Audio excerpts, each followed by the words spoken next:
The Nightingale. A fairy tale by Hans Christian Andersen.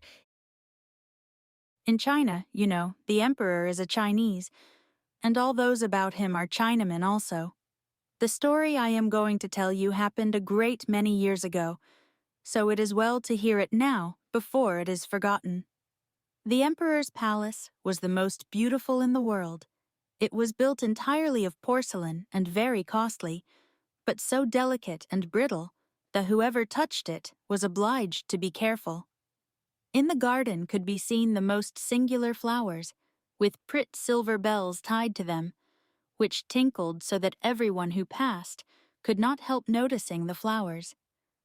Indeed, everything in the emperor's garden was remarkable, and it extended so far that the gardener himself did not know where it ended.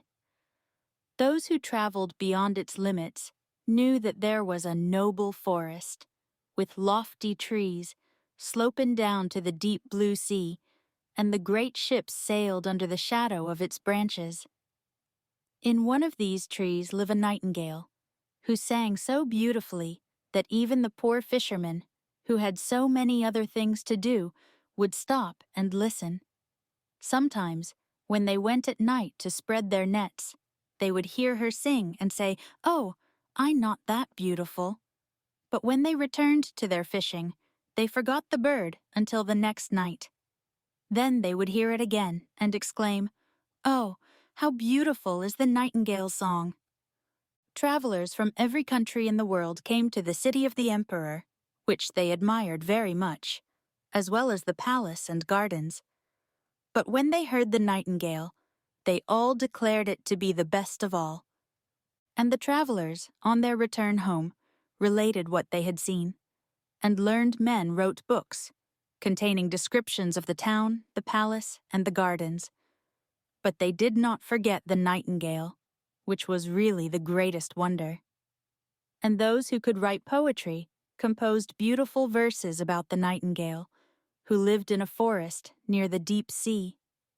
The books traveled all over the world, and some of them came into the hands of the emperor, and he sat in his golden chair, and, as he read, he nodded his approval every moment, for it pleased him to find such a beautiful description of his city, his palace, and his gardens. But when he came to the words, "The nightingale is the most beautiful of all," he exclaimed, "What is this? I know nothing of any nightingale. Is there such a bird in my empire, and even in my garden? I have never heard of it. Something, it appears, may be learnt from books." Then he called one of his lords-in-waiting, who was so high-bred that when any in an inferior rank to himself spoke to him or asked him a question, he would answer, "Pooh," which means nothing. "There is a very wonderful bird mentioned here, called a nightingale," said the emperor. "They say it is the best thing in my large kingdom. Why have I not been told of it?" "I have never heard the name," replied the cavalier. "She has not been presented at court." "It is my pleasure that she shall appear this evening," said the emperor. "The whole world knows what I possess better than I do myself." "I have never heard of her," said the cavalier, "yet I will endeavor to find her." But where was the nightingale to be found? The nobleman went upstairs and down, through halls and passages, yet none of those whom he met had heard of the bird. So he returned to the emperor and said that it must be a fable, invented by those who had written the book. "Your imperial majesty," said he, "cannot believe everything contained in books. Sometimes they are only fiction, or what is called the black art." "But the book in which I have read this account," said the emperor, "was sent to me by the great and mighty emperor of Japan, and therefore it cannot contain a falsehood. I will hear the nightingale. She must be here this evening. She has my highest favor. And if she does not come, the whole court shall be trampled upon after supper is ended." "Tsing-pi!" cried the lord-in-waiting, and again he ran up and down stairs, through all the halls and corridors, and half the court ran with him, for they did not like the idea of being trampled upon. There was a great inquiry about this wonderful nightingale, whom all the world knew, but who was unknown to the court. At last, they met with a poor little girl in the kitchen, who said, "Oh yes, I know the nightingale quite well. Indeed, she can sing. Every evening I have permission to take home to my poor sick mother the scraps from the table. She lives down by the seashore, and as I come back, I feel tired, and I sit down in the wood to rest, and listen to the nightingale's song. Then the tears come into my eyes, and it is just as if my mother kissed me." "Little maiden," said the lord-in-waiting, "I will obtain for you constant employment in the kitchen, and you shall have permission to see the emperor dine, if you will lead us to the nightingale, for she is invited for this evening to the palace." So she went into the wood where the nightingale sang, and half the court followed her. As they went along, a cow began lowing. "Oh," said a young courtier, "now we have found her. What wonderful power for such a small creature! I have certainly heard it before." "No, that is only a cow lowing," said the little girl. "We are a long way from the place yet." Then some frogs began to croak in the marsh. "Beautiful," said the young courtier again. "Now I hear it, tinkling like little church bells." "No, those are frogs," said the little maiden, "but I think we shall soon hear her now." And presently the nightingale began to sing. "Hark! Hark! There she is," said the girl. "And there she sits," she added, pointing to a little gray bird who was perched on a bough. "Is it possible?" said the lord-in-waiting. "I never imagined it would be a little, plain, simple thing like that. She has certainly changed color at seeing so many grand people around her."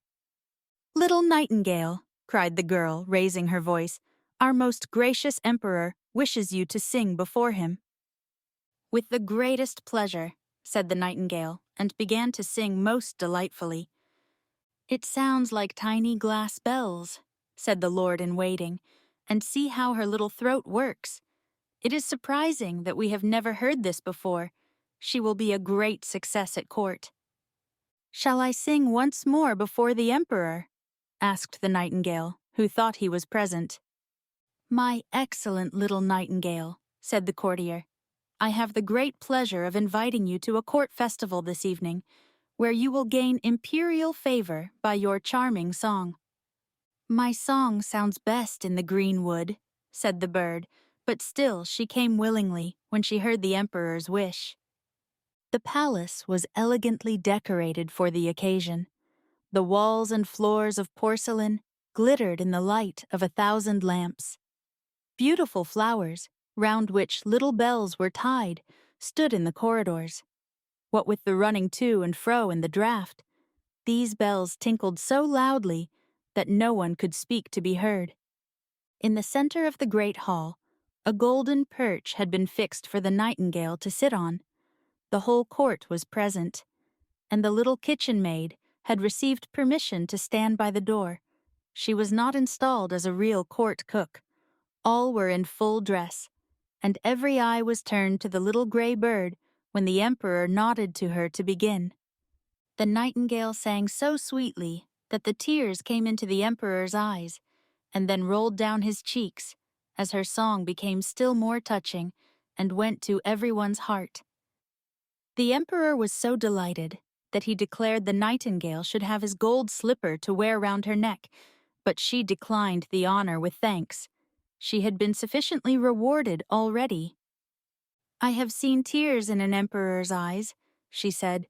"That is my richest reward. An emperor's tears have wonderful power, and are quite sufficient honor for me." And then she sang again more enchantingly than ever. "That singing is a lovely gift," said the ladies of the court to each other, and then they took water in their mouths to make them utter the gurgling sounds of the nightingale when they spoke to anyone, so they might fancy themselves nightingales.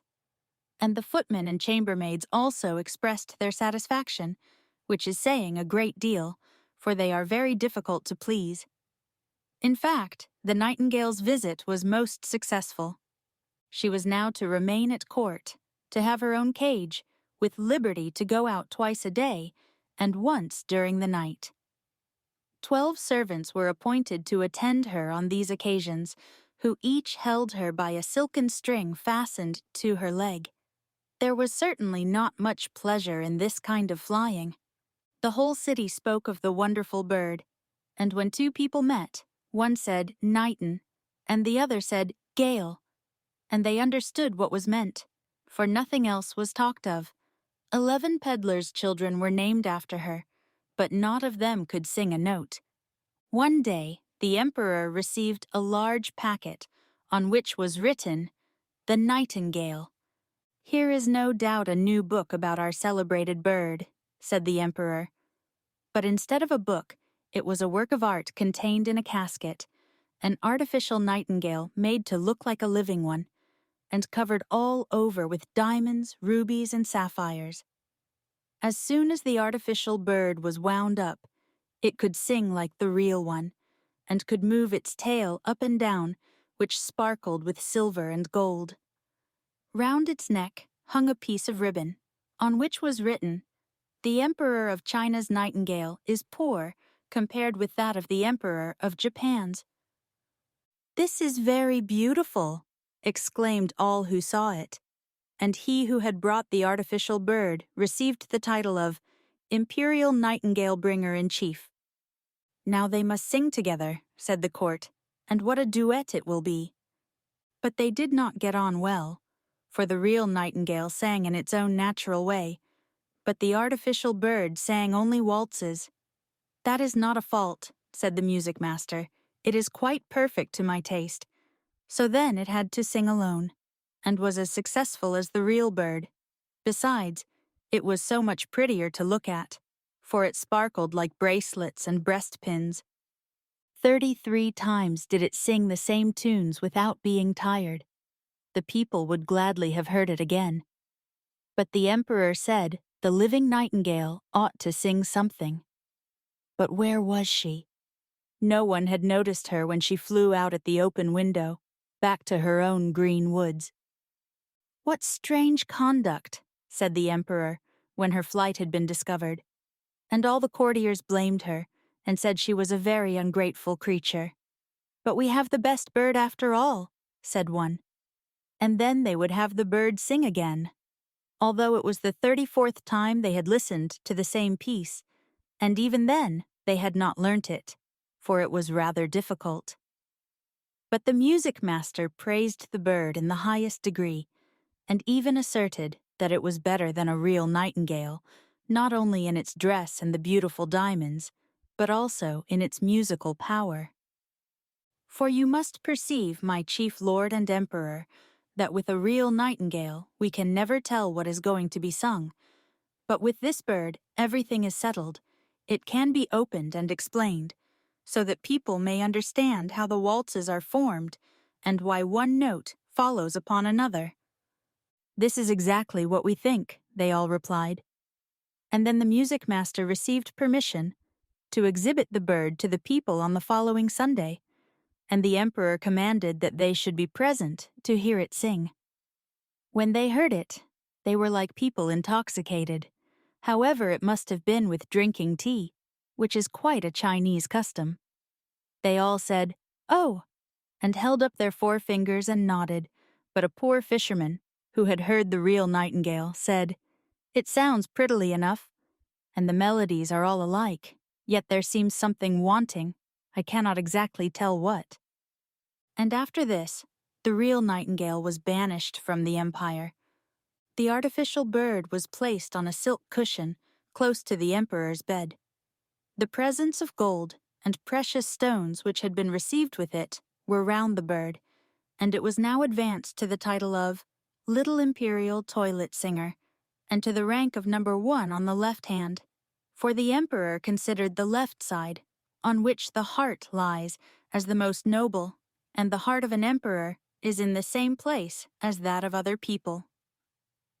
The music master wrote a work in 25 volumes about the artificial bird, which was very learned and very long, and full of the most difficult Chinese words. Yet all the people said they had read it, and understood it, for fear of being thought stupid and having their bodies trampled upon. So a year passed, And the emperor, the court, and all the other Chinese knew every little turn in the artificial bird song, and for that same reason it pleased them better. They could sing with the bird, which they often did. The street boys sang, "Zee zee zee, cluck, cluck, cluck," and the emperor himself could sing it also. It was really most amusing.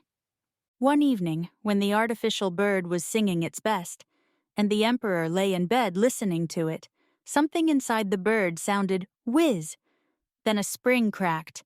Whir went all the wheels, running round, and then the music stopped. The emperor immediately sprang out of bed and called for his physician. But what could he do? Then they sent for a watchmaker, and, after a great deal of talking and examination, the bird was put into something like order. But he said that it must be used very carefully, as the barrels were worn, and it would be impossible to put in new ones without injuring the music. Now there was great sorrow, as the bird could only be allowed to play once a year, and even that was dangerous for the works inside it. Then the music master made a little speech, full of hard words, and declared that the bird was as good as ever, and, of course, no one contradicted him. 5 years passed, and then a real grief came upon the land.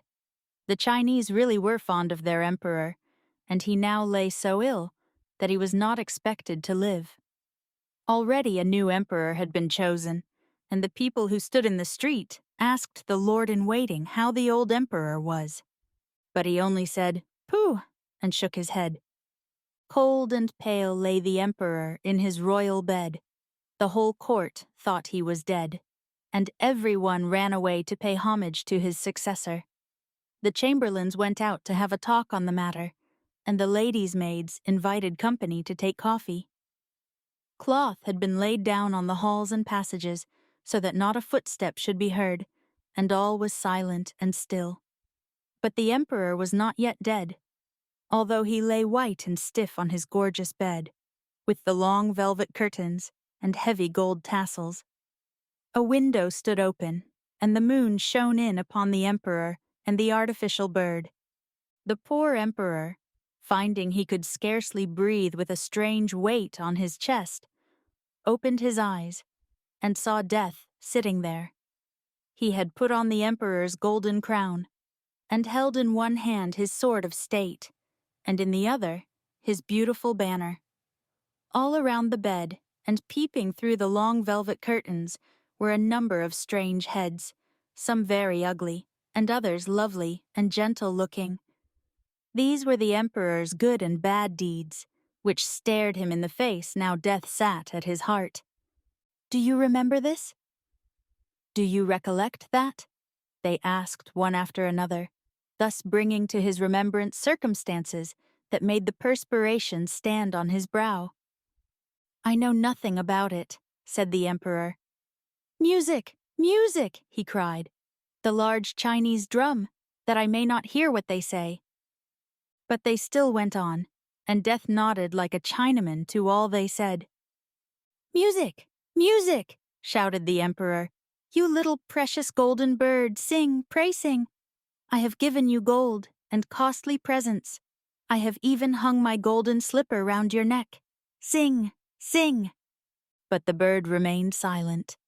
There was no one to wind it up, and therefore it could not sing a note. Death continued to stare at the emperor with his cold, hollow eyes, and the room was fearfully still. Suddenly there came through the open window the sound of sweet music. Outside, on the bough of a tree, sat the living Nightingale. She had heard of the emperor's illness, and was therefore come to sing to him of hope and trust. And as she sung, the shadows grew paler and paler. The blood in the emperor's veins flowed more rapidly, and gave life to his weak limbs, and even Death himself listened, and said, "Go on, little Nightingale, go on." "Then will you give me the beautiful golden sword, and that rich banner? And will you give me the emperor's crown?" said the bird. So Death gave up each of these treasures for a song, and the Nightingale continued her singing. She sung of the quiet churchyard, where the white roses grow, where the elder tree wafts its perfume on the breeze, and the fresh, sweet grass is moistened by the mourner's tears. Then Death longed to go and see his garden, and floated out through the window in the form of a cold, white mist. Thanks, thanks, you heavenly little bird. I know you well. I banished you from my kingdom once, and yet you have charmed away the evil faces from my bed, and banished death from my heart, with your sweet song. How can I reward you?